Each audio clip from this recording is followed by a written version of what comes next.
বস তাহলে কবি নিউটন আমাদের সাথে নিয়ে আসি। যা নিয়ে আসে। মামুর বেটা তুই আমাদের সাথে চলবে? বস আমি আপনাদেরকে বাংলাদেশের সবচেয়ে বড় টিকটকারদের জায়গায় নিয়ে এসেছি। এখানে সবচেয়ে বড় বড় টিকটকারদের পাওয়া যায়। আরে মামুর বেটা তুই কি বলিস বে, জলদি জলদি বড় বড় টিকটকারদের লিস্ট করবে। দাঁড়ান আমি এখনই সবচেয়ে বড় বড় টিকটকারদের লিস্ট করে নিয়ে আসছি। টিকটকে লিখো না নাম, পচে যাবে। ফেসবুকে লিখো না নাম, ছিঁড়ে যাবে।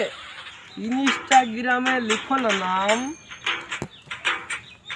মুছে যাবে।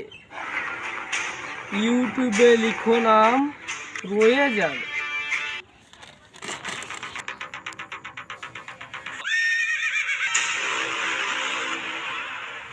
আচ্ছা ভাই আপনাদের মধ্যে কারটা সবচেয়ে বড়? ওটাই বড়। আরে না আমি বলতে চাইছি যে কারটা সবচেয়ে বড়? ওটা